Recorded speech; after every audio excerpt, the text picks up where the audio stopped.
Sindicato Mexicano de Electricistas. Tercer encuentro de la región América del Norte, América Central y el Caribe. La economía de los trabajadores. Ciudad de México, noviembre 8 al 10 del 2018. En las instalaciones recuperadas de Taller Aragón de la cooperativa LF del Centro.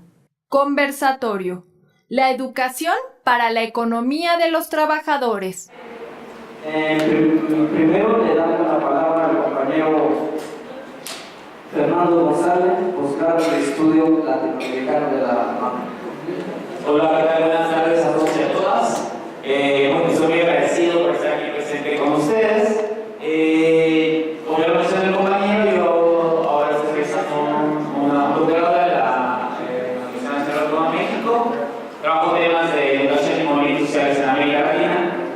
Pero antes que eso, soy egresado de la Casa Nacional del Estudiante, un espacio autónomo enclavado en el mero centro de la Ciudad de México, muy cercano al barrio de México. Y menciono esto porque ha sido un espacio que en las últimas décadas ha sido apropiado por la clase trabajadora, no sin muchos riesgos, amenazas de todo tipo, frente a los comerciantes, frente a Carlos Slim, frente a la gran capital. Y los compañeros que están a mi izquierda son ahora habitantes de esa Casa Nacional del Estudiante, y de alguna manera nos interpela esta mesa de manera muy directa, porque ¿cuál es la educación que necesitamos las y los trabajadores, ¿Cuál es la educación que necesitamos para establecer una economía de las y los trabajadores? Las características que tenemos en la Casa Nacional del Estudiante, los que alguna vez pasamos por ahí, es que debemos ser estudiantes de algún otro estado de nuestra Ciudad de México, que estudiemos en una universidad pública, en mi caso y casi la mayoría de todos los compañeros y compañeras que hemos pasado por ahí, todo el tiempo hemos estudiado en una educación pública, y que tengamos un estrato popular, Son las características que hay que cumplir para poder habitar la casa del estudiante. Afortunadamente seguimos manteniendo vínculos, desde hace 15 años ya, desde que pasamos por ahí, es un ratito, estamos tan chavo. Sin embargo, este trabajo intergeneracional nos parece fundamental, y en ese sentido abrir espacios de debate y reflexión para las otras generaciones, porque como en su momento que se lo compartieron los compañeros y compañeras, es un cambio duro, llegar a la ciudad, sin un contexto familiar que te acoja, en un medio hostil, violento de alguna manera, pero también sirve como un espacio de construcción, Hemos tratado de hacer la victimización para dar un paso en la construcción de otro tipo de relaciones sociales, y desde hace 13 años estamos celebrando la autonomía, o el proceso de autonomía de este espacio que la Casa Nacional del Estudiante. Bueno, pues muchas gracias por mencionar eso, porque en parte le debo a ese espacio y a los compañeros y compañeras que ahí hemos estado, luchas, amistades, e intentado entablar otro tipo de relaciones. Leeré brevemente 3 cuartillitas, no hay mucho tiempo, y acá hay las ponencias bastante interesantes. Entonces yo me centraré en el ataque que durante el periodo neoliberal se ha establecido sobre los sistemas educativos nacionales, y desde mi perspectiva es un ataque a la clase trabajadora. Hay temas por ahí polémicos que lamentablemente no podemos desdoblar, pero la escuela tiene como un espacio de disputa, digamos de alguna manera, Podemos profundizar en el debate que tendremos, porque si bien la escuela ha sido un mecanismo de dominación y fundamental para el desarrollo del capitalismo, sobre todo la escuela moderna, también ha sido un espacio de disputa y de construcción de movimientos sociales bastante importantes, Normalmente uno de los sindicatos más grandes de América Latina es la CENTE, y la disputa que han dado de manera frontal frente al Estado es, desde mi perspectiva, paradigma no solo en América Latina, sino en el mundo. Bueno, inicio, sin más. Durante las últimas décadas se ha presentado un ataque a los sistemas educativos públicos que dan acceso a la clase trabajadora. Las políticas neoliberales centraron sus argumentos en la ineficiencia, la equidad, la baja calidad, el elevado costo y centralismo de los sistemas educativos nacionales. Esto ha ido preparando el terreno para la mercantilización y gradual privatización de la educación pública. El caso extremo, Chile. En la actualidad, quienes dictan las políticas educativas ya ni siquiera son los Estados-nación, sino los organismos económicos internacionales como la OCDE, el Banco Mundial o el Fondo Monetario Internacional, que con cambio de reformas educativas. Tan solo veamos el caso de México. Si bien la escuela pública moderna ha sido una vía de acceso para cierto grado de formación de la clase trabajadora, el despunte de los sistemas educativos nacionales nunca logró eliminar el analfabetismo y las desigualdades educativas, salvo en el glorioso caso de Cuba, ¿no? Que se cosa aparte. Las cifras más recientes nos muestran una profunda desigualdad en la escolarización de la clase trabajadora. Aún existen 32 millones de analfabetas en América Latina y el Caribe, según datos de la UNESCO. Esto representa el total de la población que aglutina Guatemala, El Salvador y Honduras. Por otro lado, acceder a la escuela no garantiza su conclusión, y aún existe un elevado índice de abandono escolar, como eufemísticamente se nombra la violencia estructural sobre los hijos e hijas de la clase trabajadora. Este abandono escolar en el nivel secundario es igual al 52% en Guatemala, 44% en Honduras y 42% en México. Estos tres países encabezan la lista. Por si esto fuera poco, a esto se suma que la mayor institución de la educación básica son las niñas de la clase trabajadora, indígenas o afrodescendientes y que viven en una zona rural.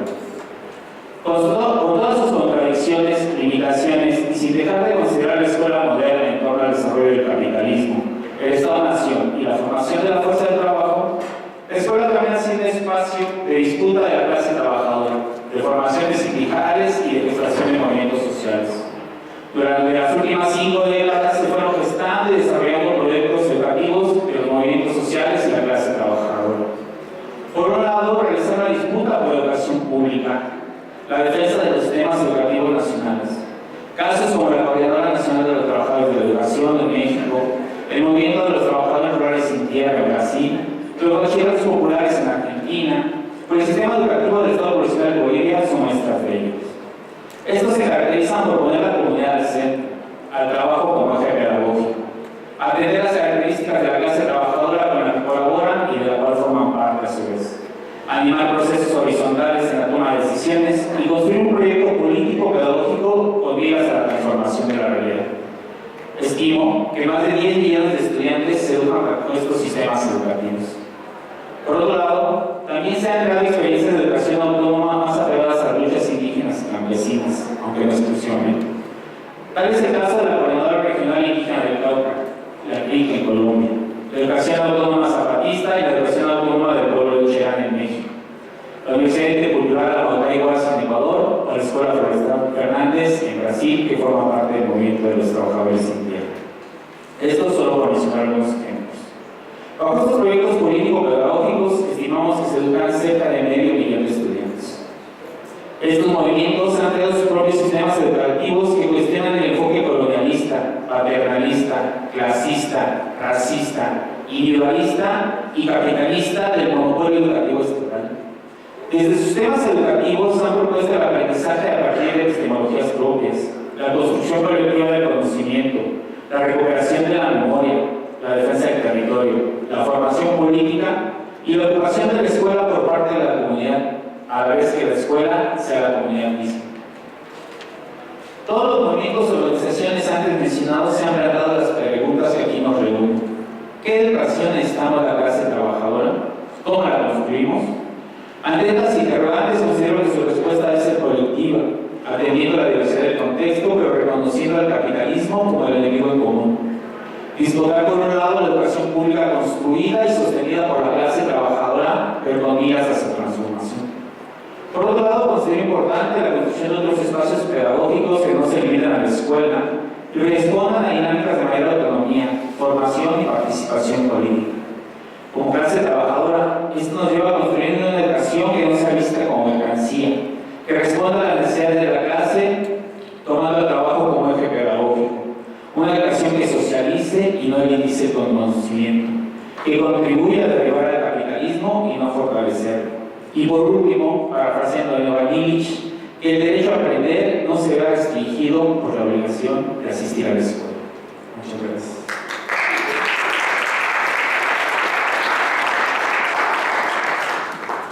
Pasaremos la palabra a la compañera Laura Colín del Colegio de Tlaxcala. Adelante, profesora. Yo tengo años trabajando, empecé con el tema de la economía solidaria de ahí derivé al buen vivir y finalmente encontré el sistema Milpa, que es la expresión de todo lo que yo andaba buscando, como una lógica. Y como hoy estoy en esta mesa de colada con estos muchachos maravillosos, decidí enfocarlo desde el punto de vista pedagógico, no pedagógico, sino de la construcción social del sujeto. Hoy en la mañana casi todos los que hablaron se manifestaron como anticapitalistas, y el anticapitalismo no es solamente el odiar al burgués porque sea rico, sino el tener una mentalidad anticapitalista. Y esto nos lleva a la construcción del sujeto. O sea, el proletario no existía y era impensado hasta que no hubo toda una política deliberada de primero quitarle los medios de reproducción social, quitándoles la tierra, y después una domesticación del cuerpo, que Foucault habla de la biopolítica del poder, para que una persona que se regía con los ciclos naturales del sol, de la luna, de las estaciones, se adaptara a las 8 horas, bueno, 12 al principio, de trabajo continuo a una cadena de producción, y fueron construyendo un sujeto diferente al que había sido antes. Lo mismo podemos decir y hablar mucho tiempo de cómo se construyó el burgués. El burgués tampoco existía y se va construyendo. Y cuando estamos hablando de otro mundo posible, de buen vivir y de todas las cosas que estamos hablando aquí, tenemos que preguntarnos cuál va a ser el nuevo sujeto social que tenemos que construir y cómo vamos a hacer para construirlo. Y bueno, aquí me acuerdo de una frase de Lenin, de mis épocas de marxismo, que decía: la ideología espontánea siempre es la ideología burguesa, porque es la que se encuentra más a la mano para tomarla o para reproducirla. Entonces, al plantearnos esta construcción o cómo nos sacamos el burgués que tenemos, que todos llevamos adentro, una de las primeras cosas que se me ocurre es la cuestión, por supuesto que tiene que ver con la satisfacción de necesidades, pero cómo el capitalismo logró sacarnos los satisfactores para reproducir la vida del control de las manos, no de la persona, porque el concepto de sujeto individual no existía hasta el capitalismo, pero sí de las unidades domésticas y de las comunidades, y cómo lo hizo transformando los satisfactores en mercancías. Y hay veces que digo transformando las necesidades en mercancías, lo cual es erróneo, porque la necesidad no es una mercancía, la necesidad es necesidad. Pero sí lograron transformar la necesidad en mercancía, porque se produjo una confusión entre lo que necesitamos para vivir bien con el satisfactor. La gente no dice últimamente necesito comunicarme con los demás, sino que dice necesito un iPad o un celular. No dice necesito trasladarme, sino necesito un coche, ¿no? Al transformar las necesidades en mercancías, en cosas que se compran como mercancías, la absoluta y total dependencia del dinero para satisfacer nuestras necesidades. En muchos talleres que hemos hecho tratando de separar la necesidad del satisfactor, lo que nos hemos encontrado es que al preguntar a gente, campesinos inclusive, ¿qué necesitas? Dinero. ¿Y qué necesitas? Bueno, pero ¿el dinero para qué? ¿Qué es lo que quieres comprar? ¿O para qué lo vas a gastar? Dinero. No hay forma de hacer el brinco entre la necesidad y el dinero.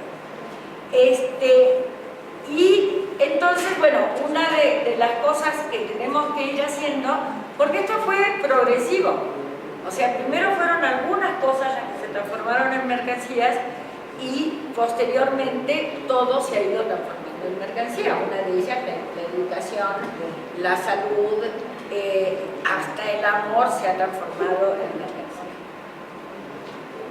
La otra cuestión importante tiene que ver con las lógicas, es decir, ¿qué es una lógica? La lógica es una relación causa-efecto, una relación de concatenación entre fenómenos, Y ese fue el otro kit de la cuestión del capitalismo, cuando logra implantar la lógica de la reproducción ampliada de capital, donde se produce para generar dinero y para generar más dinero a partir de ese dinero generado, ¿no? Entonces, el fin de la producción es trastocado, es más, los economistas, bueno, algunos economistas, no se vayan a ofender los otros, dicen fórmulas ambiguas como la relación entre medios escasos y fines alternativos, ahí por lo menos mencionan los fines, pero en general la economía pareciera que no tuviera otro fin que no fuera la creación de riqueza. Frente a esa lógica está tan impuesta que todos la tenemos dentro. O sea, cuando uno cambia de trabajo, no nos preguntan, ¿es satisfactorio? ¿Vas a hacer lo que aprendiste? ¿Cuánto vas a ganar?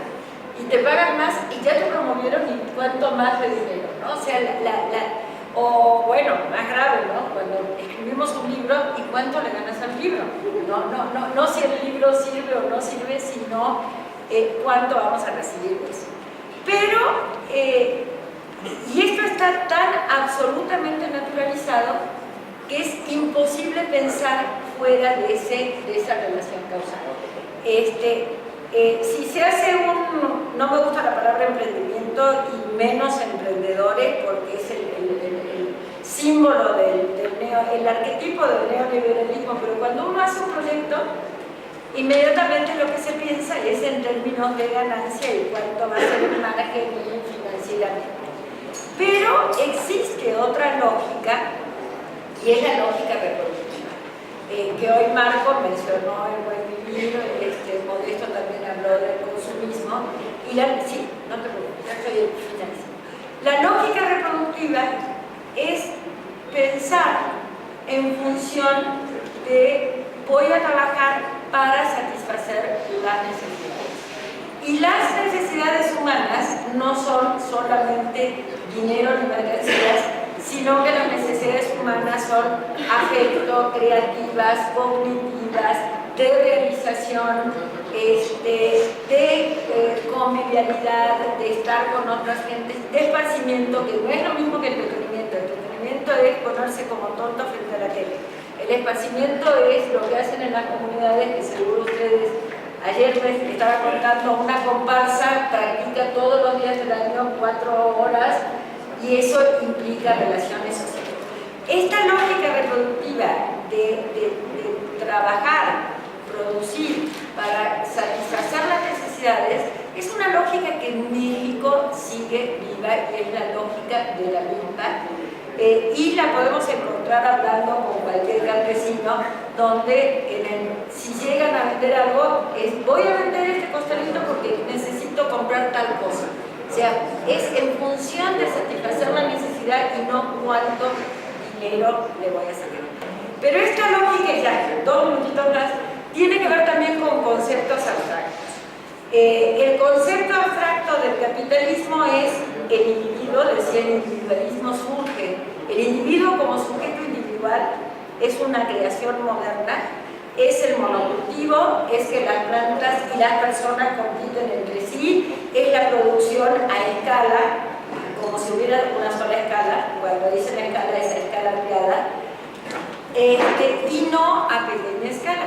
La lógica contraria es la lógica que está implícita en la lógica reproductiva, es la lógica de la interdependencia, donde en una unidad doméstica o en una comunidad todos dependen de todos, como en la milpa una planta depende de la otra, y le comentaba que un alumno me decía, yo decía que se llevan bien, dicen no, son hermanitos, o sea, la que le pone nitrógeno y la que quita nitrógeno son hermanitos. Es un concepto distinto de familia porque es a partir de la interdependencia.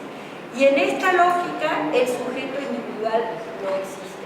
Son los sujetos colectivos, ya sea la familia, ya sea la comunidad, y no es solamente una lógica productiva, sino que es todas las relaciones que existen a nivel comunitario de reciprocidad a través del compadrazgo, de las fiestas, de las mayordomías, de los cargos. Lo último, no quiero decir con esto que todos tenemos que irnos a una comunidad y vivir como viven en las comunidades indígenas, sino que esto es una forma de pensar la realidad. Es decir, ¿qué es lo que me va a hacer vivir bien? ¿Cuánto tiempo le voy a dedicar a producir dinero y cuánto tiempo le voy a dedicar a estar con mis hijos, con mis nietas, con mis amigos, que los amigos llevan tiempo y espacio? ¿Cuánto tiempo le voy a dedicar a la creatividad? Y lograr un equilibrio que pasa por valorar otras cosas. En nuestra sociedad el único, no es que no existen valores, existen valores, pero hay un único valor que es el dinero.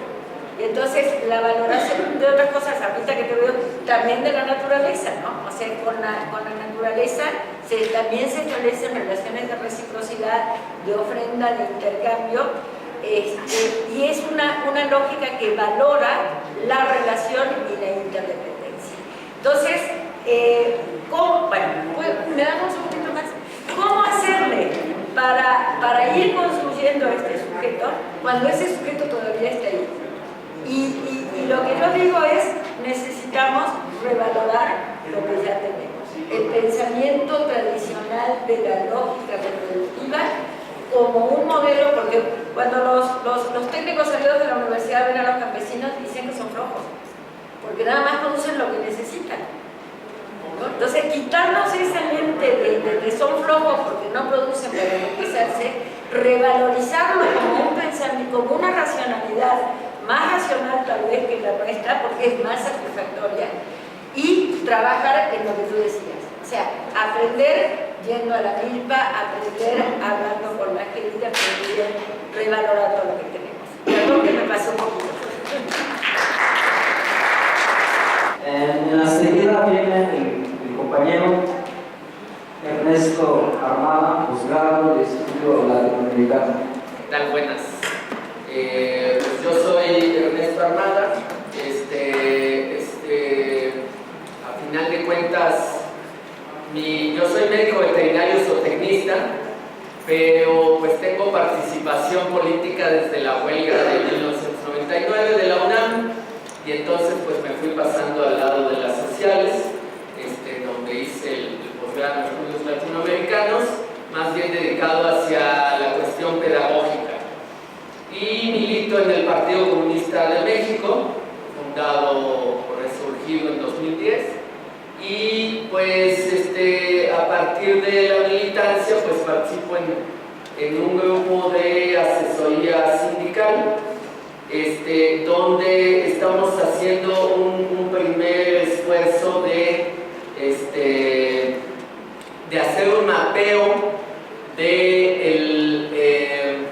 del programa educativo que necesitaríamos los trabajadores en términos de clase, en términos de ser trabajadores organizados, y que nos sirva para dar esa lucha que damos desde la trinchera del trabajo.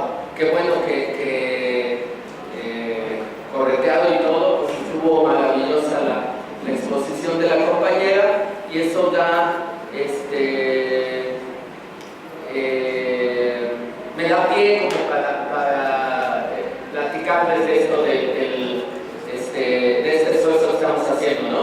Yo le denominé a esto tal cual la educación que necesitamos los trabajadores en tiempos actuales, con una pregunta transversal que es entonces cómo construimos esa educación que necesitamos. La siguiente, por favor. Y bueno, pues el contexto es que dijo la compañera, el capitalismo. La siguiente, vivimos en la era del capitalismo, es un modo de producción que todo lo subsume, lo supedita, lo avasalla a su lógica, y es el modo de la producción continua, constante, inagotable de mercancías con un solo fin: la ganancia. Nada de necesidades, nada de satisfacciones, la ganancia es lo que se persigue. La siguiente, por favor. Bueno, es lo que describía la compañera, que cómo el dinero se convierte en mercancía y luego en dinero incrementado, ¿no? Que es el ciclo simple del capital, que es lo que describe el capitalismo. Siguiente, por favor. Para esto, bueno, la mercancía, ¿qué mercancía compra el capitalista? Pues compra fuerza de trabajo por un lado y medios de producción por otro. La siguiente. Entonces, bueno, no, perdón, la anterior.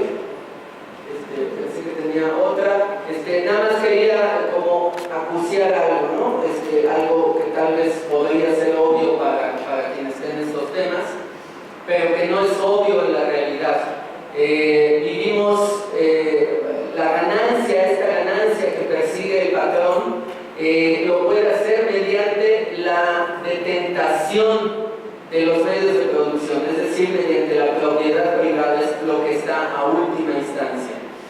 Más en específico, pues la propiedad de los medios de producción, y si lo vemos de manera general en la sociedad, pues los medios de producción están en una sola clase social, la burguesía, la poseedora, los que son prescindibles. Exactamente del otro lado está el trabajo, aquello que genera la riqueza, que le añade valor a las mercancías. Paradójicamente, los poseedores de eso que añade la riqueza no tienen nada más, no tenemos nada más que vender que nuestra fuerza de trabajo, los músculos, el sudor, el cerebro y la piel. Obligados estamos un día tras otro a ir al centro de trabajo. Esa clase social es el proletariado, la clase trabajadora, los desposeídos. Bueno, y todo esto genera, todo esto lo traigo a cuenta por justo responder esta pregunta de qué educación necesitamos, ¿no? El patrón contrata a los empleados, ellos venden su fuerza de trabajo, le añaden los insumos, los transforman, utilizan los medios de producción, gastando consumibles en el proceso. El burgués invierte el capital y se queda como poseedor con una parte extra, con la plusvalía, con la ganancia, le dicen los economistas vulgares.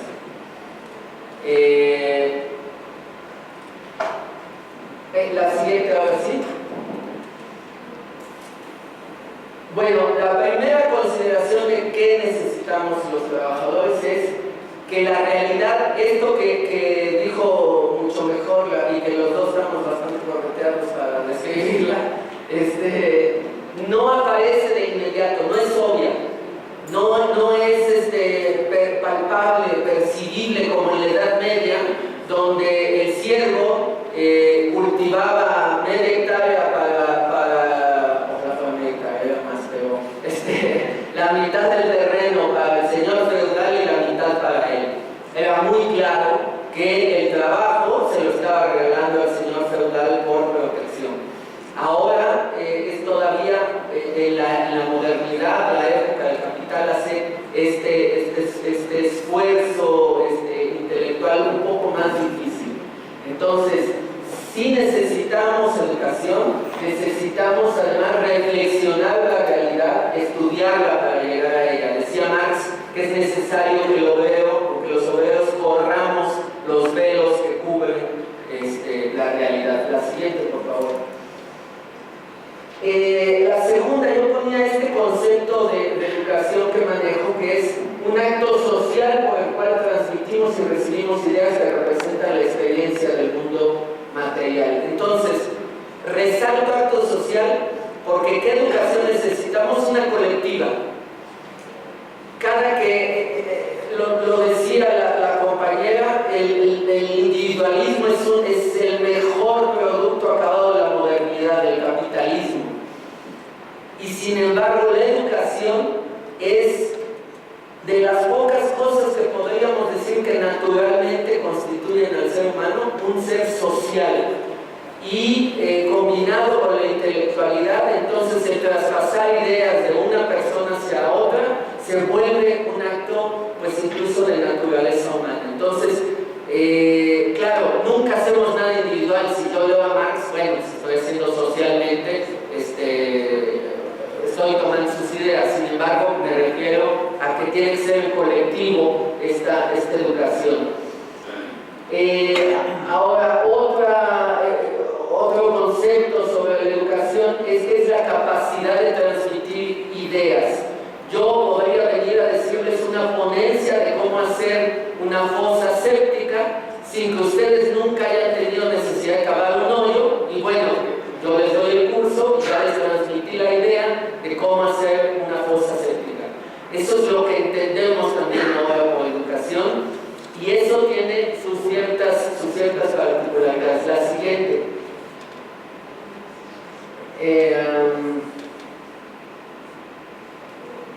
Bueno, y por lo tanto, al interiorizar esa transmisión de conocimiento, lo podemos reproducir. En la educación formal se hace mediante exámenes, en la vida diaria se hace, bueno, pues la vida nos pone pruebas, ¿no? Si el sindicalismo, bueno, pues si no aprendiste para defender tu contrato colectivo, pues ahí está tu examen más duro, ¿no?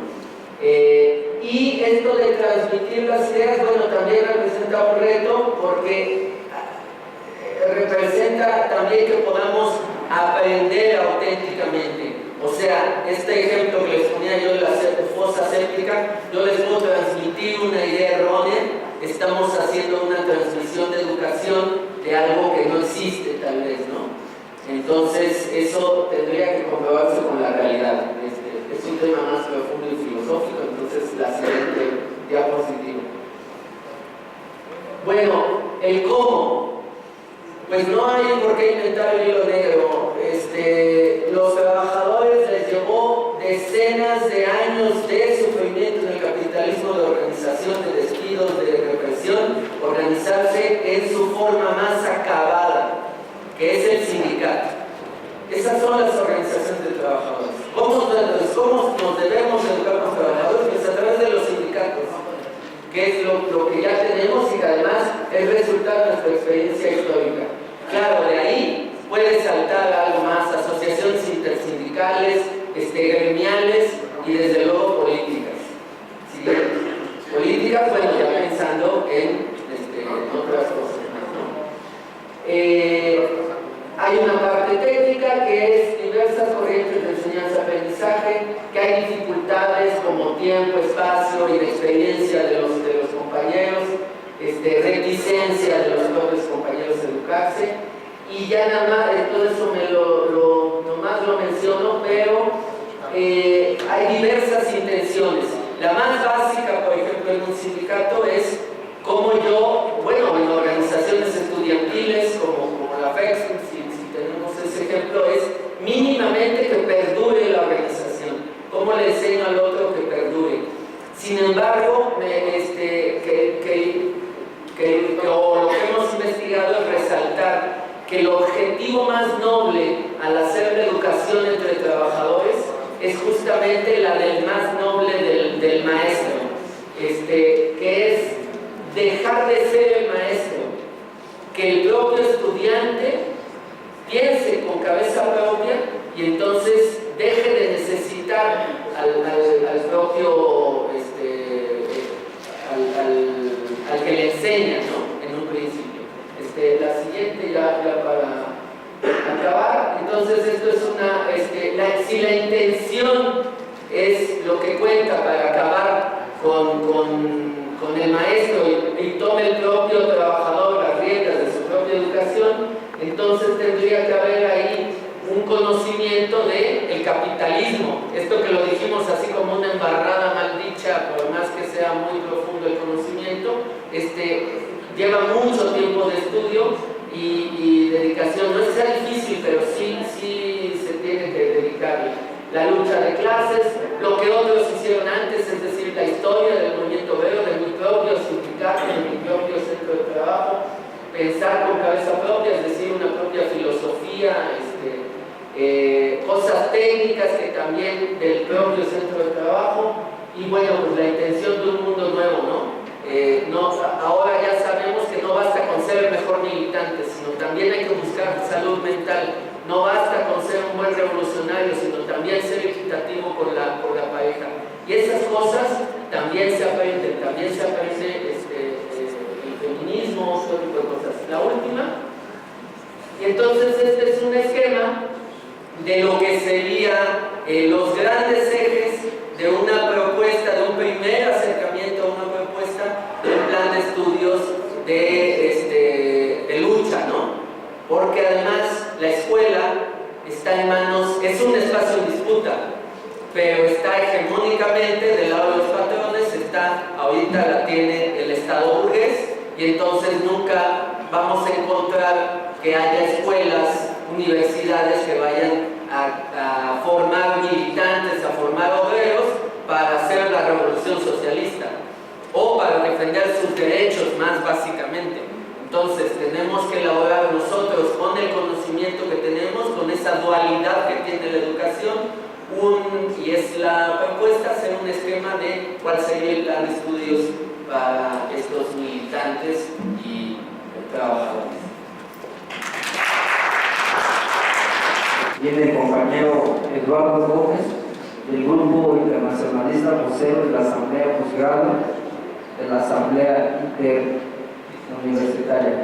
Pues no para recordarle que son 10 minutos, porque el tiempo está por agotarse. Hola, buenas tardes, mi nombre es Eduardo.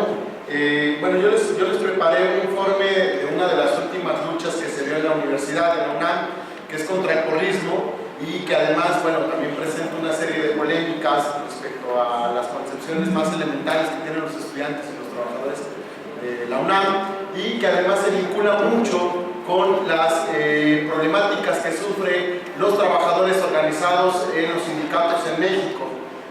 Ustedes sabrán que en México hay algo que denominamos el corporativismo, el dirigente corporativista o vulgarmente denominado como charrismo sindical. De la misma forma, en las universidades tenemos una suerte de control político muy semejante, ¿no? Entonces, apenas a unas horas después de que concluyera la fastuosa ceremonia que marcó el mensaje a la nación que el presidente Peña Nieto lanzaba desde el Palacio Nacional con motivo de su último informe de gobierno, una manifestación pacífica de estudiantes de CCH Azcapotzalco fue recibida a sangre y fuego en la explanada de la rectoría de la UNAM.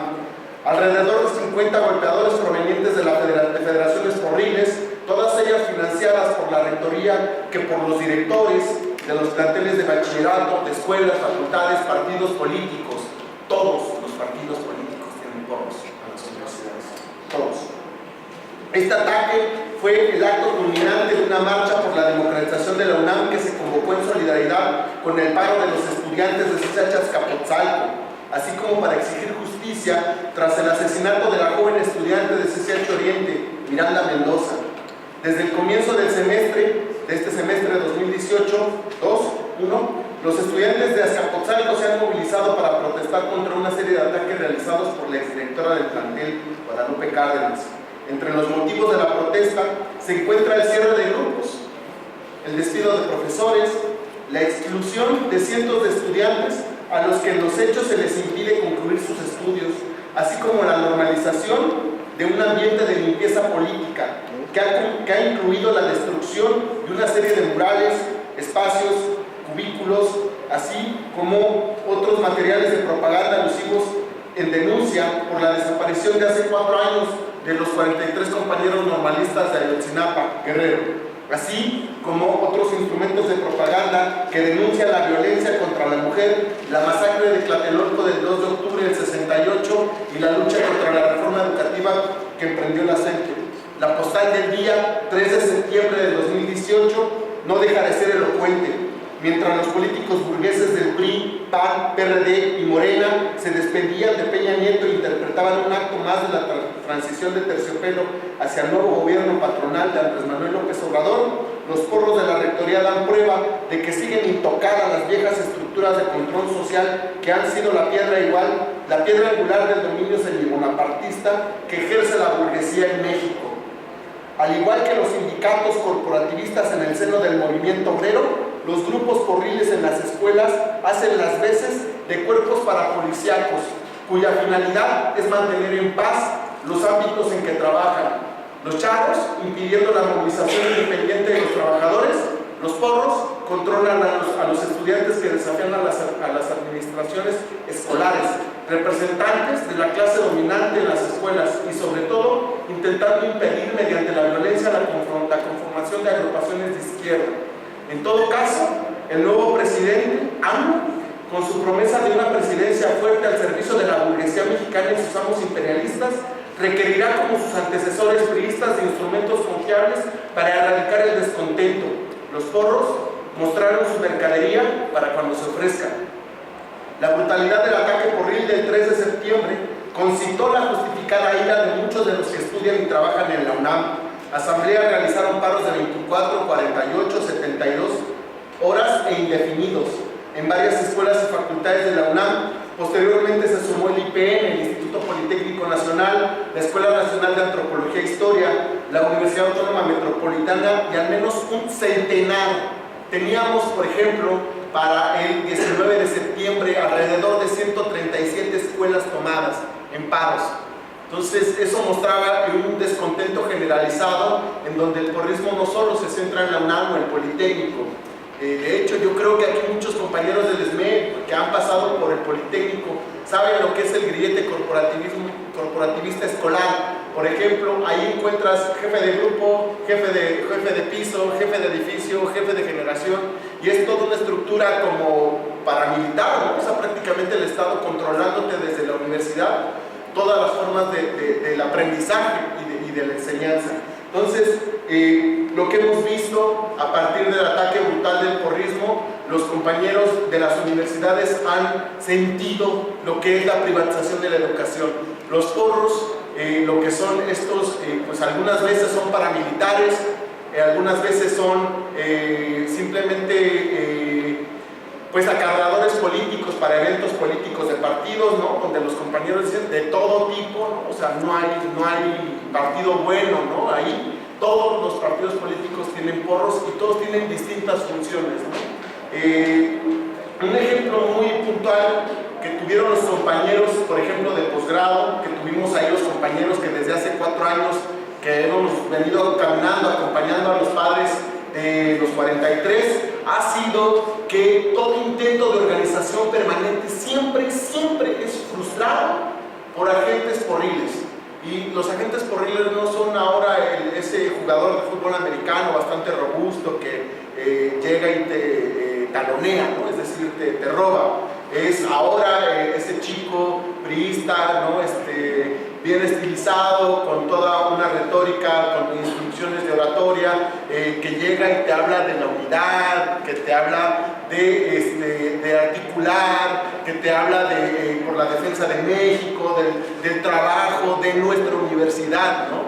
En realidad es bien importante entender cómo el porrismo no es el mismo siempre. De hecho, nosotros cuando conformamos la Asamblea Nacional de Estudiantes de Posgrado, justamente en el mes de enero del 2017, el compañero también estuvo aquí presente, vimos cómo priistas llegaban queriendo decir, no se preocupen, nosotros podemos hacer la gestión con la rectoría para tener un buen diálogo.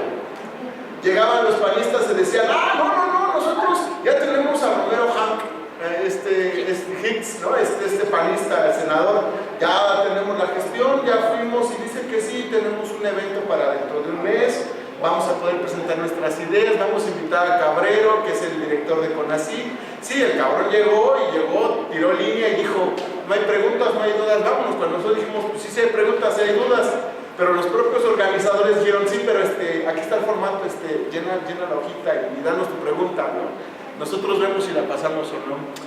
Después tuvimos también otra experiencia horrible, otro partido, por ejemplo el PRD, compañeros que decían, bueno, nosotros somos de un sindicato, de no sé qué, del Sindicato Internacional de los Trabajadores de la Educación. Después de 3 meses de buscarlo, nunca lo encontramos, y lo que sí encontramos fue una convocatoria para dialogar con una diputada del PRD, de la Cámara de Diputados, de la Comisión de Educación Superior, quien decía lo mismo, no, pásenos sus propuestas, nosotros las vamos a llevar a la Cámara de Diputados y después pues vamos a trabajar sobre ello. Después llegamos del PT, ¿no? O sea, hace un mes, por ejemplo, con la coordinadora de la bancada del PT, simplemente agarró el pronunciamiento de la Asamblea Interuniversitaria y se puso a leerlo en la Cámara de Diputados local, ¿no? De la Ciudad de México. O sea, pues es un cerco policíaco y político que tienen las organizaciones de izquierda independientes, que buscan siempre conectar la defensa de la educación pública con la defensa del trabajo de los profesores.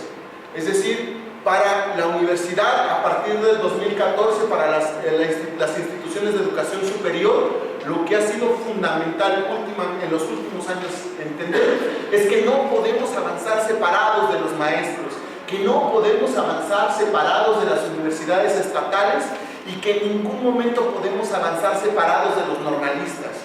De la misma forma que el magisterio avanza así en algunos estados, yo creo que el caso más ejemplar es Oaxaca, Guerrero, Chiapas, Michoacán.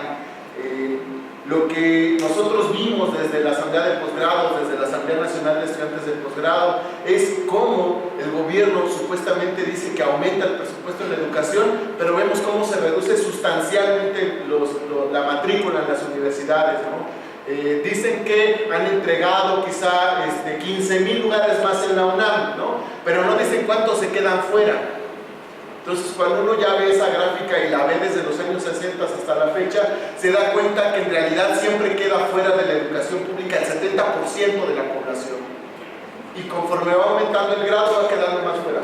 Pero bueno, el porrismo también intervino desde otras formas, ¿no? Morena no dejó esperarse, ¿no? Otros partidos, el Verde y todos ellos, con perspectivas que evidentemente llamaban a desmovilizarnos y a no trazar un puente fundamental con los trabajadores.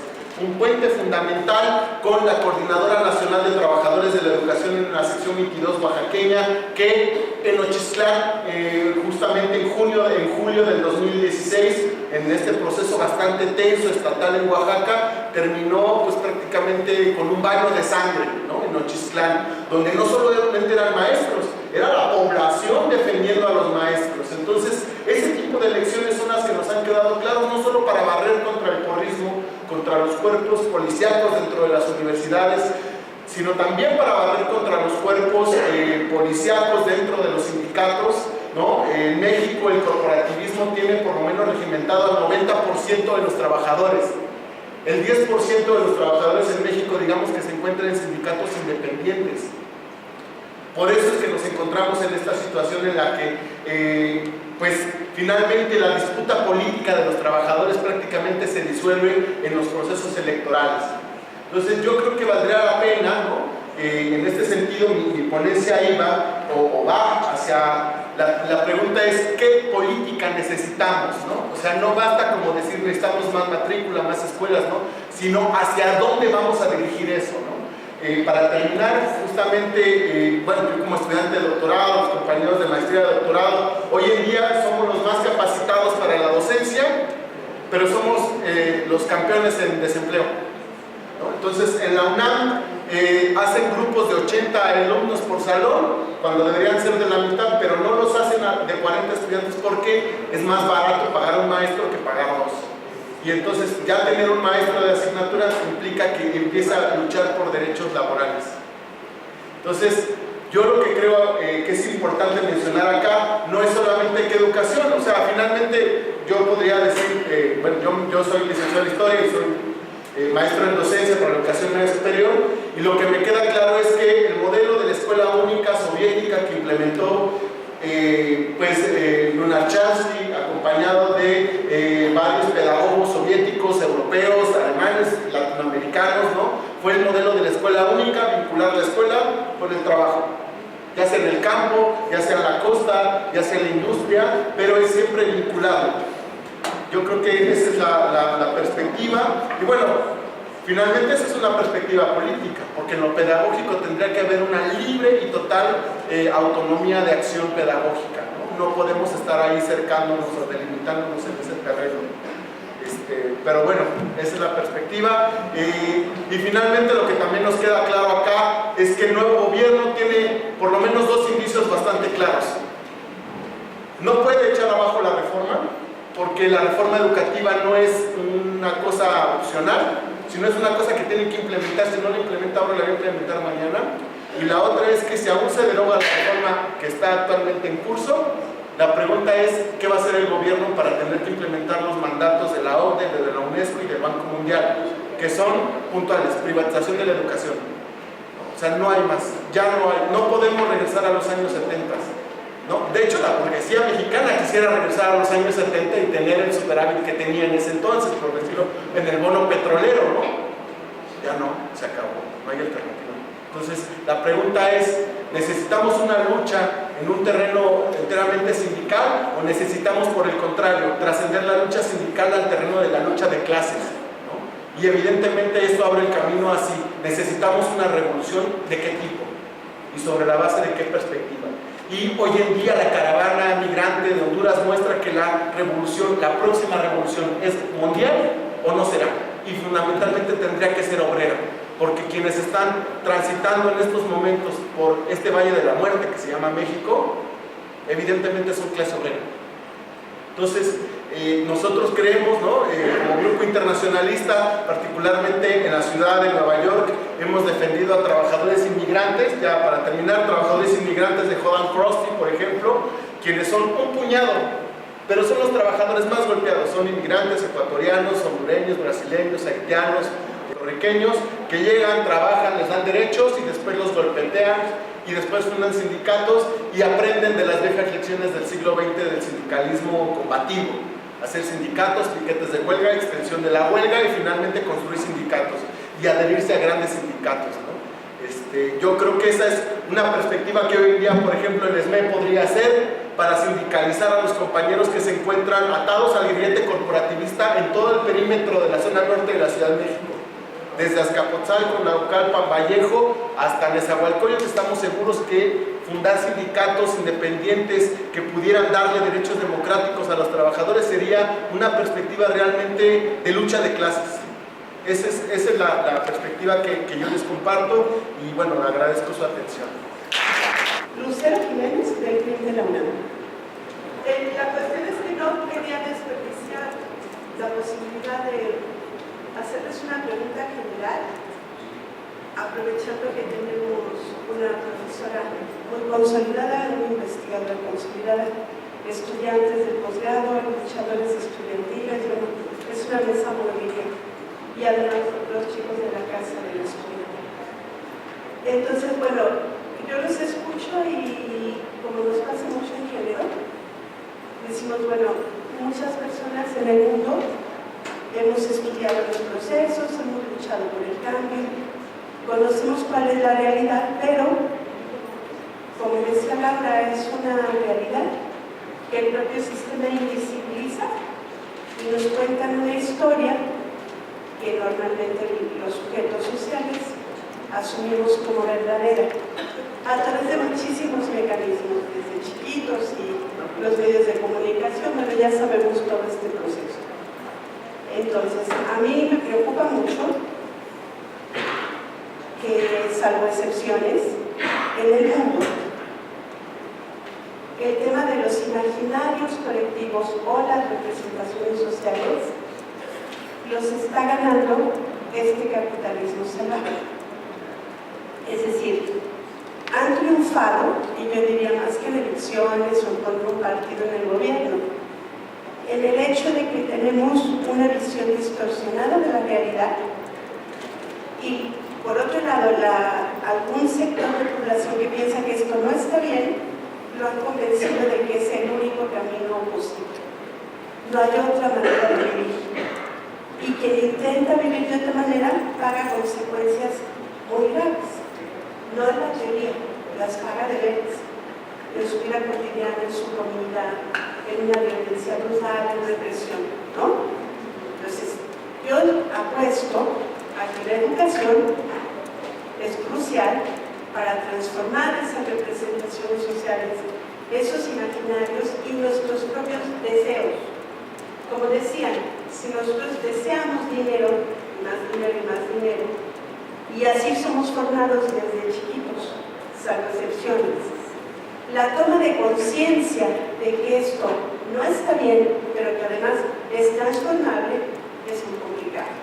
Entonces, dado de que su tema central es la educación y la pedagogía, yo les quiero preguntar mecanismos concretos para incidir en una educación que pudiese ser distinta, más allá de un solo grupo, de un solo tipo de organización o de una ideología definida, digamos, por partidos o mismo, ¿no? Más allá de eso, una crítica profunda a esta realidad y cómo incidimos a través del proceso educativo, de qué instancias, de qué maneras. Gracias. Ya. Atrás tuyo, Lucero. Yo solamente quisiera retomar algunos elementos, intentando englobar algunas cosas que han planteado aquí.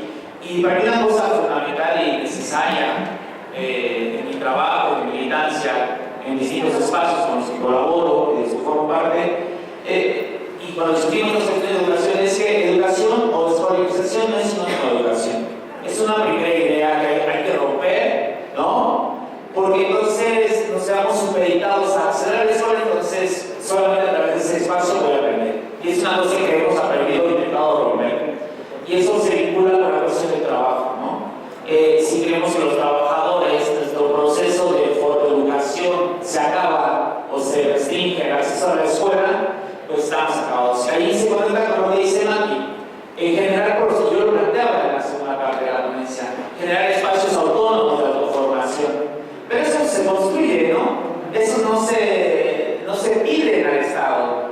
Eso se construye colectivamente. Y eso va de la mano también de la construcción colectiva del conocimiento, que me parece una cuestión fundamental, ¿no? Y retomo una de las frases de Freire, retomando las grandes trayectorias, las grandes aportaciones y legados de educación en América Latina, desde mi perspectiva, una educación popular, desde Simón Rodríguez, digámoslo de alguna manera, o inventamos o erramos, o la otra de Freire, ¿no? Que nadie ignora todo, nadie sabe todo, pero nadie ignora todo, ¿no? Son cuestiones básicas que hay que partir de ahí, y también nuestra realidad, que era lo que planteaban aquí, y planteaban el compañero, analizar la realidad a partir de nuestro contexto, pero además de eso la educación para transformar, ¿no? No solamente como una cuestión de una educación bancaria de adquisición de conocimientos, como también lo dice Freire. Entonces me parece que en ese sentido la construcción colectiva, una autogestión de este proceso educativo y no reducido a la escolarización,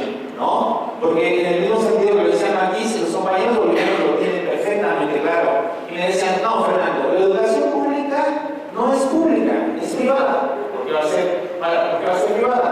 Pues justo porque nosotros no decidimos qué se hace ahí. Entonces la carácter de público y privado no solamente tiene que ver con el sostenimiento, con el financiamiento, tiene que ver también con la toma de decisiones. Y esa conciencia colectiva de disputa, y que los sindicatos también están presentes, y que tendría que estar presente, no solamente apunta a disputar una escuela como tal, sino apuntar a los procesos político-pedagógicos. Por eso a mí me interesa hablar de procesos político-pedagógicos, porque no son exclusivamente escolarización o pedagógicos, es político-pedagógicos. Entonces, desde mi perspectiva, habría que poner en el centro esta discusión, con la formación política en los sindicatos, con la formación política en otros espacios, y asumir las reglas de nuestra propia educación en un nivel colectivo. Primero contestarle la provocación a Lucero. Nosotras que somos ya de edades maduras, vimos cómo nos cambiaron el mundo en 2 generaciones. Si nos lo cambiaron delante de nuestras narices, lo podemos volver a cambiar. O sea, nada es inevitable, nada es para siempre, y así como lo cambiaron los malos, estoy de acuerdo, tienen más medios y demás, pero lo podemos volver a cambiar. Y yo sí tengo muchísima fe en los jóvenes que están transformando ya en este momento la realidad. Total, me sumo, ya lo habíamos dicho aquí, le vamos a la desescolarización, como dice Illich. Los mejores, contestándote a ti, los mejores proyectos que yo conozco son la Universidad Campesina Andrés, que no es escolarizada, que trabaja con proyectos, una de primaria que le comentaba, que una alumna fue a ver a Oaxaca, y eso es a lo que le tenemos que apostar. Y aunque estemos trabajando como los que estamos en una institución, yo de todo el tiempo que puedo, y como voluntaria, porque la militancia tiene que ser voluntaria, ¿no? Voy a donde sea, porque hay que apostarle a esa nueva educación que le dé valor a las cosas que realmente valen. O sea, al tiempo para disfrutar, para la familia, para el afecto, para ver crecer una flor, y no al dinero.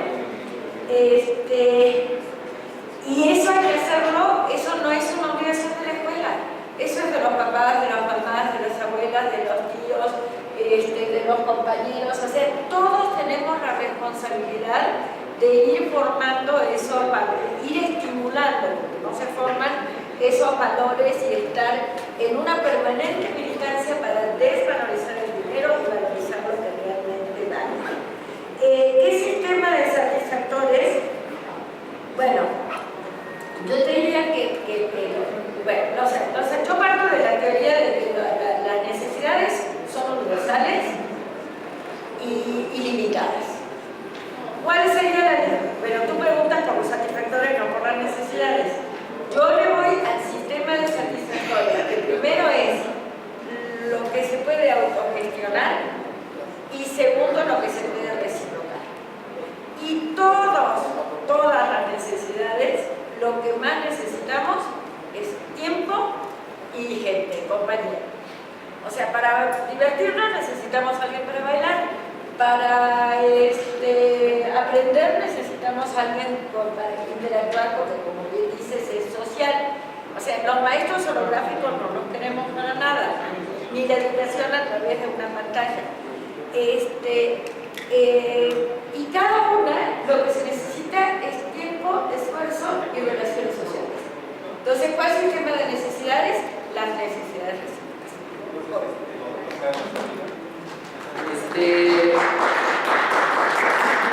Bueno, yo quería así, a ver qué alcanzo a comentar. Algo que me parece importante de lo que dice Lucero es que, claro que nos llevan a ganar la partida en términos ideológicos, ¿no? Tan así que pensamos que está bien difícil, que es casi imposible. Coño, más difícil que lo que tuvo Fidel. Si ahora podemos comunicarnos en un segundo a España, al otro lado del mundo, en Argentina, compartir ideas, si hay una transnacional, compartir entre trabajadores, cosa que tardaba meses para transportarse en tren en la Revolución Rusa, ¿no? ¿Que es difícil la represión? Pues sí. Coño, no quiero que me desaparezcan como a los 43, ¿no? Y sin embargo, la policía de Batista era bastante parecida o bastante peor que la de Peña Nieto, ¿no? Entonces, más difícil la tenemos que los que ya lo lograron. O sea, la tenemos más difícil que en 1917 o que en 1959 en Cuba. No creo que hay muchas cosas que las tenemos más fáciles. Claro, no queremos que nos desaparezcan. Entonces, algo básico es, y a lo mejor eso valdría agregarlo al plan de estudios, sindicato u organización que no sirve para defendernos y conservar nuestra integridad, vale para una chingada. Sí estaba considerado lo legal en la cuestión sindical, ¿no?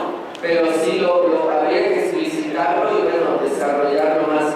Pero también la solución no está, y por eso yo planteaba esta dualidad de la educación entre el idealismo y el materialismo, no solo como corrientes filosóficas, sino como parte constituyente de la propia educación. O sea, la educación es lo que uno interioriza, es el campo de las ideas, pero no por eso es algo ideal, algo que está ahí, es algo muy material. Entonces, ¿cuáles son las soluciones? No es nada más cambiar la educación, cambiar el paradigma. Oye, ¿yo qué discurso te voy a echar para convencerte que no? Hay que cambiar las prácticas, hay que hacer que lo que quieran. En este momento en México estamos de la chingada. Las cifras, perdón, una corrección, Eduardo hablaba de el 10% está sindicalizado en sindicatos democráticos, del 10% que está sindicalizado, o sea, es menos del 1%. Como es exponencial, es el 0.01% de los trabajadores que están sindicalizados. Estamos muy mal y necesitamos experiencia. ¿Cuál? La que sea. Si es una tanda, pues de menos, ¿no? Claro, lo que queremos es sindicatos grandes, fuertes, en la calle, combativos, de base, formados, etc. Yo nada más, lo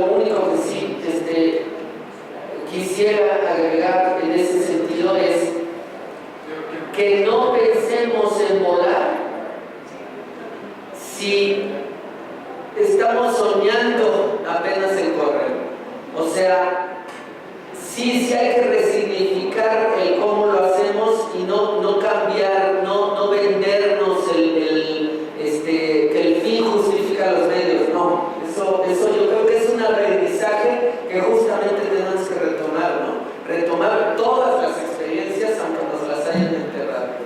Y sin embargo, me parece que cómo va a ser el nuevo mundo anticapitalista, me parece que es una discusión futura. Me parece que ahorita la discusión es cómo le hacemos para organizarnos ya. Miren, si creen que son los campesinos y la defensa del territorio, adelante. Si creen que son los sindicatos, adelante. Si creen que son los estudiantes, si creen que somos todos juntos, adelante. Pero primero hay que dar el primer paso antes de correr.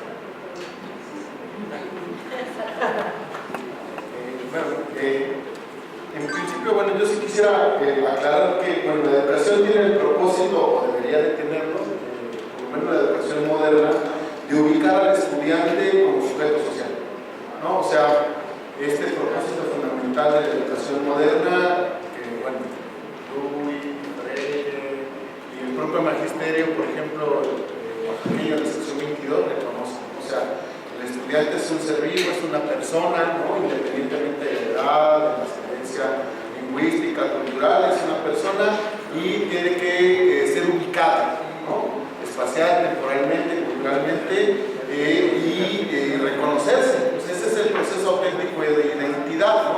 No lo que nos venden como nacionalidad mexicana, ¿no? En realidad, la verdad es que ahora con las muestras de xenofobia o de racismo contra los migrantes, realmente uno ya podría decir que las fronteras tanto al norte como al sur de este país son infamias, ¿no? Son prácticamente un cuartel militar para liquidar a la clase obrera internacional.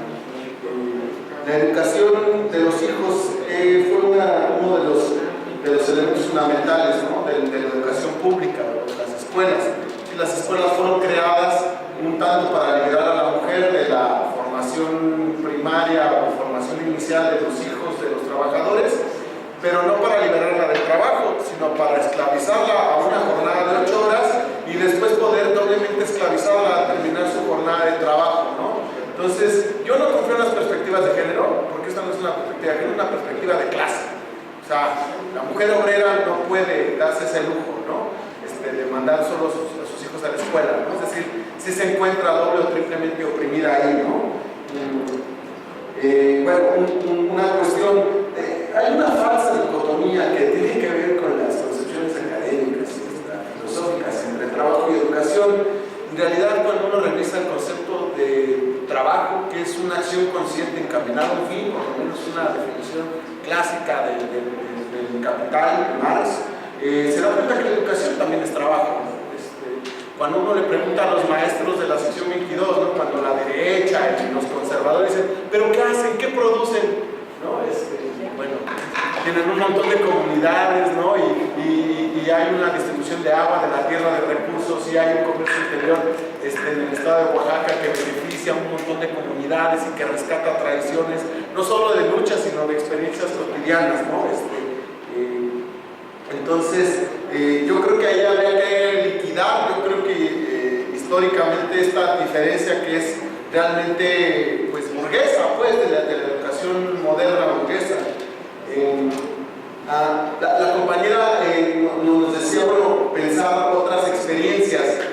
Yo me dedico profesionalmente a estudiar la universidad, la UNAM, ¿no? Que es en realidad una maquinaria de guerra burguesa contra los cientos de comunidades y de expresiones lingüísticas y culturales que tiene México. O sea, ahí es donde se crea la aristocracia y a los capataces, ¿no? De las universidades y de las escuelas. En realidad, yo creo que la experiencia, por ejemplo, de la interdisciplina o la interdisciplinaridad que nos trajo la OCDE, la UNESCO desde los años 70, en realidad lo que buscaba era hacer cordones de pobreza gigantescos en los que no haya trabajo y era destruir el campo. Fundamentalmente era destruir el campo, es decir, proletarizar al campesinado, que supuestamente para ellos es atrasado, ¿no? Bueno, ese proyecto lo traen desde los años 70, ¿no? En realidad, adoptar como esos modelos, pues nos ha mostrado y ha mostrado el magisterio combativo de la CENTE, pues que en realidad no basta, ¿no? Como traerlo más avanzado, ¿no? Y tampoco quedarnos con esa parte de la experiencia latinoamericana. Una cuestión fundamental que hay que entender entre Chile y México es que en México hay un culto religioso a la Constitución. O sea, en México todas las luchas se doblan ante el marco jurídico, ¿no? Empieza una asamblea, un movimiento, y lo primero es: vamos a revisar la Constitución, y vamos a ver el marco legal, y vamos a ver el reglamento, y vamos a ver la ley orgánica de la UNAM, y cuando lo ves y dices, son 18 artículos, y es pura basura, que justifica la imposición del rector sobre todas las formas que se representan en la UNAM, ¿no? Entonces, pues la cuestión chilena, a diferencia de la mexicana, no tiene un culto a la constitucionalidad, ¿no? O sea, por el contrario, la clase obrera chilena, la juventud en las universidades en Chile, repudia su legalidad, ¿no? Repudia la constitución chilena, porque pues no es una constitución que haya venido de un proceso revolucionario o que reconozca las demandas. Entonces, ¿cómo adoptar la perspectiva chilena en México cuando tenemos esta diferencia como un tanto? Pero, y aún así, habría que tener una valoración más política sobre eso, ¿no? Un ejemplo muy claro de la política que se hace en Chile, por ejemplo, es la Federación Chilena, ¿no? Donde la dirigente por un lado era muy combativa, hizo una huelga, impulsó el movimiento, y 2 años después terminó forrándose con los militares de Pinochet, ¿no? O sea, por eso decía que habría que tener, antes de una perspectiva organizativa de cómo planear un plan de estudios, hacer una modificación curricular, una adecuación, porque en realidad en México no existen reformas educativas, ¿no? Existen adecuaciones y modificaciones, porque hay un orden legal ya establecido. Bueno, ya les decía, en México hay un punto de la legalidad horrible, que nos limita, nos mete en una camisa de fuerza. Por eso la mayoría de las luchas son derrotadas.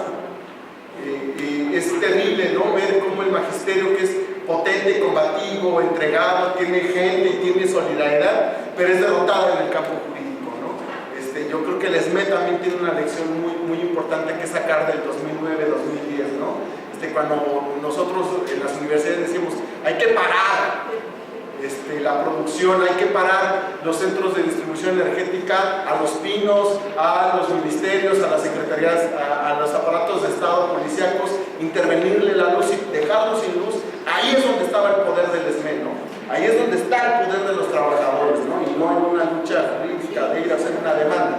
Pero es importante empezar a sacar estas lecciones, este ejercicio de memoria, ¿no? Entonces, no hay una neutralidad. Uno de los graves problemas en las universidades hoy en día, no solo en México, sino a escala global, es no tener claro que no hay una neutralidad ideológica del Estado y de sus aparatos de gobierno y sus instituciones. No son neutrales, no. Ellos van con los capitalistas, forman parte de las burguesías nacionales y están supeditados al programa ideológico del imperialismo, en cualquiera de sus formas. Y bueno, ya terminé. Entonces, perdón, el último punto es, yo tengo una terrible contradicción frente al concepto de autogestión y autonomía. En la reforma educativa que implementó el gobierno federal en diciembre del 2013, se vino a ratificar en el 2016 y se ya empezó a implementar. Hay un concepto que se formula en el artículo 73 constitucional, otra vez, legal, donde se denomina que lo que se tiene que buscar en las escuelas de educación pública, básica y secundaria es la autonomía de gestión. Suena interesante, ¿no? Autonomía de gestión, pero la autonomía de gestión es la perspectiva de la privatización de la educación. Entonces ahí habría no que hacer un giro lingüístico para decir, bueno, no queremos eso, sino decir, no, lo que queremos son gobiernos tripartitos o cuatripartitos donde entren los estudiantes, los profesores, los trabajadores y los padres de familia si así lo desean. Y en las universidades tienen que ser consejos de estudiantes, de profesores y de trabajadores, a un lado las burocracias, a un lado las rectorías, ¿no? O sea, en realidad ellos son el mismo PRI de siempre, solo se han puesto otra playera distinta. Nosotros tenemos un poco en la Asamblea de Posgrado un dicho que dice un poco lo que decía la compañía: estudiante bien portado es un porro disfrazado. Entonces, siempre tus compañeros de, ay, no, y nuestras clases, ¿no? ¿Qué vamos a hacer, no? Y más los de posgrado, son infames, ¿no? Que tienen beca para tiempo completo, ¿no? Sí, el grillete, ¿no? Así con así, en realidad es importante ver ahí que el estudiante bien portado a veces es el todo desplazado. En realidad a veces los compañeros más creativos, más inquietos, más intrépidos, esos que dicen, hay que hacer algo, ¿no? El problema no es la voluntad, el problema es la dirección, hacia dónde llevamos esa fuerza de los estudiantes, a dónde vamos, con quién caminamos, hacia qué perspectiva. Y estoy seguro, como decía un revolucionario, ¿no? Quien se arrodilla ante el hecho consumado es el capaz de enfrentar el porvenir. Entonces, hoy yo creo que el SME muy bien podría salir a hacer brigadas gigantescas con estudiantes, con profesores y con trabajadores a la zona industrial y sindicalizar a esos trabajadores que cobran uno o a veces hasta medio salario mínimo por jornada de trabajo. Entonces yo creo que esa podría ser una muy buena perspectiva, muy educativa, bastante educativa, es más, sería históricamente educativa que un sindicato industrial tan poderoso como el SME pueda salir a sindicalizar a sus hermanos más desprotegidos y desvalidos. Exacto, la nueva central, están los compañeros de Tradoca, están los compañeros como en los 70, como los de Spencer, por ejemplo, o los de Goodyear, ¿no? Que acaban de enfrentarse contra el corporativismo, ¿no? Bueno, habría mucho que mencionar, pero bueno, yo les agradezco la atención. Radio.